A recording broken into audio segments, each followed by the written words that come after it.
हे जे शब्द आहे ना, हे शब्दाचे कसे गट पाडायला सांगितले होते, स्त्रीलिंगी आणि पुल्लिंगी. तर कुणालने काय केलं, स्त्रीलिंगी शब्द स्त्रीलिंगी मध्ये लिहून, पुल्लिंगी शब्द पुल्लिंगी मध्ये लिहून, प्लस त्याने त्याचं वचन पण बदललं, म्हणजे पुढचा अभ्यास केला. जसं की आता सावली ना, सावलीला स्त्रीलिंग मध्ये लिहिलं, परत तिचं अनेक वचन केलं सावल्या. डोंगरचं अनेक वचन डोंगर, हत्तीचं हत्ती, वहीचं वह्या, गायचं गाई, नदीचं नद्या, असं त्याने केलं. काय आलं सगळ्यांनी? शाबास, छान छान. कुणाला एक चॉकलेट टीचर ती बाटली रे, एक पूर्ण बाटली किती पाण्याची? मी तर काय लिहिले, बाटली एक, बाटली एक. आता हिला आपण कापून दोन भाग करू शकतो ना हिचे? काय होणार? जसं की बघा, आता माझ्याकडे हा एक खडू होता, हा पूर्ण एक खडू होता. आता हा किती खडू आहे? एक एक दिसतोय सगळ्यांना?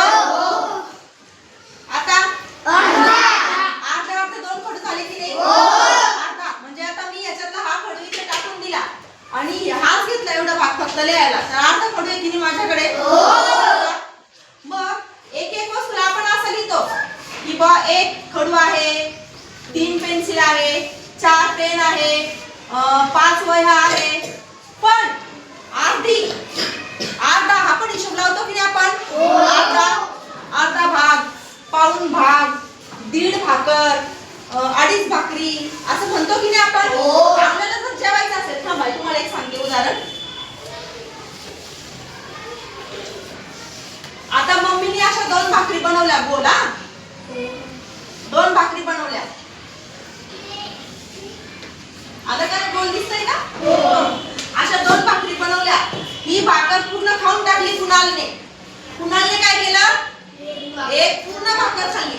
आता ही भाकर संपली. मग आता या भाकरीतली कुणाला अर्धीच भाकर पाहिजे, तर कुणाला असं मागेल का, मम्मी किंवा आई मला एक पूर्ण भाकर दे? तो काय मागेल? अर्धी भाकर मागेल की नाही? अर्धी भाकर मागेल. मग कुणालने काय केलं, यातली अर्धी भाकर मागितली, बरोबर आहे? मम्मीने त्याला तोडून अर्धी भाकर दिली. मग या अर्ध्या भाकरीतली इतकी भाकर संपली, ही वाली भाकर संपली. आता फक्त हीच भाकर बाजूला राहिली एवढी. आता कुणाला वाटलंय, नाही यार मम्मी थोडंसं अजून भूक आहेच बाकी, अजून मला थोडीशी भाकर दे. मग तो किती भाकर मागणार? पाव. किती मागणार? पाव. पाव म्हणजे अर्ध्यातलं ही अर्ध. पाव म्हणजे अर्ध्यातलं ही अर्ध.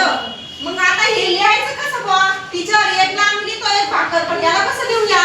तुम्हाला पडला प्रश्न, किंवा ह्याला कसं लिहूया असा प्रश्न पडला?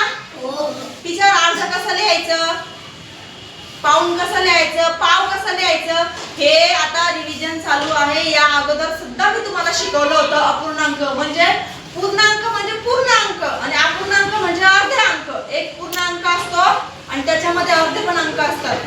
दीड म्हटलं तर कसं, एक पूर्ण गोष्ट आणि एक अर्धी गोष्ट. पण आता ही अर्धी गोष्ट कशी लिहायची ते आपण शिकणार. बघा आता हे पूर्ण एक आहे गोल, पूर्ण एक भाकरी आहे. ही पूर्ण एक भाकरी आहे. आपण सिंपल लिहितो असं, एक भाकरी आहे टीचर, संपला विषय. ह्या एकाच्या खाली असं काही लिहायची गरज आहे, एकाच्या डोक्यावर असं काही लिहायची गरज आहे नाही. म्हणजे ही किती भाकरी आहे? एक भाकरी. आता ही भाकरी किती आहे? एक. पण एकाचे 2 भाग केले की नाही आपण? एका भाकरीचे 2 भाग केले की नाही? मग याला कसं लिहायचं? एकाचे 2 भाग. पण कसं बघा, एकाचे 2 भाग, एकाचे 2 भाग. एका भाकरीचे 2 भाग केले म्हणजे याला आपण म्हणतो अर्ध. याला काय म्हणतो आपण? अर्ध. आता एका भाकरीचे किती भाग केले? 4.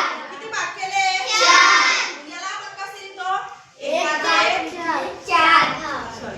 एक भाकरीचे 4. एक भाकरीचे 4. पण याला आपण असं वाचतो का? एक, एका खाली 2, एका खाली 4